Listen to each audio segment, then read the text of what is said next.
सुख संपत्ति, यश और संतान प्राप्ति के लिए मंगलवार का व्रत रखना शुभ माना जाता है। हनुमान जी से जुड़ी मंगलवार व्रत कथा का पाठ करके इस उपवास को पूरी श्रद्धा के साथ पूर्ण करें। मंगलवार व्रत कथा। प्राचीन समय की बात है। किसी नगर में एक ब्राह्मण दंपति रहते थे। उनकी कोई संतान न होने के कारण वह बेहद दुखी थे। हर मंगलवार ब्राह्मण वन में हनुमान जी की पूजा करने जाता था। वह पूजा करके बजरंगबली से एक पुत्र की कामना करता था। उसकी पत्नी भी पुत्र प्राप्ति के लिए मंगलवार का व्रत करती थी। वह मंगलवार के दिन व्रत के अंत में हनुमान जी को भोग लगाकर ही भोजन करती थी।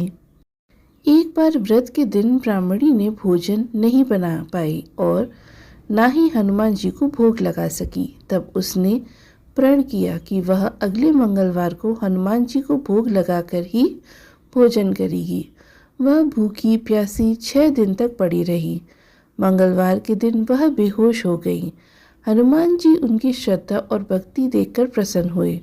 उन्होंने आशीर्वाद स्वरूप ब्राह्मणी को एक पुत्र दिया और कहा, यह तुम्हारी बहुत सेवा करेगा।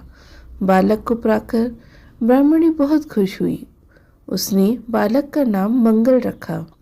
कुछ समय उपरांत जब ब्राह्मण घर आया तो बालक को देखकर पूछा कि वह कौन है।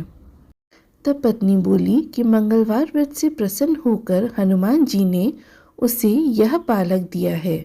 यह सुनकर ब्राह्मण को अपनी पत्नी की बात पर विश्वास नहीं हुआ। एक दिन मौका पाकर ब्राह्मण ने उस बालक को कुएं में गिरा दिया। घर पर लौटने पर ब्राह्मणी ने पूछा कि मंगल कहाँ है। तभी पीछे से मंगल मुस्कुराकर आ गया। उसे वापस देखकर ब्राह्मण चौंक गया। उसी रात को बजरंगबली जी ने ब्राह्मण को सपने में दर्शन दिए और बताया कि यह पुत्र उन्होंने ही दिया है। यह सच जानकर ब्राह्मण बहुत खुश हुआ, जिसके बाद से ब्राह्मण दंपति नियमित रूप से मंगलवार का व्रत रखने लगे। मंगलवार का व्रत रखने वाले मनुष्य पर हनुमान जी की कृपा हमेशा बनी रहे।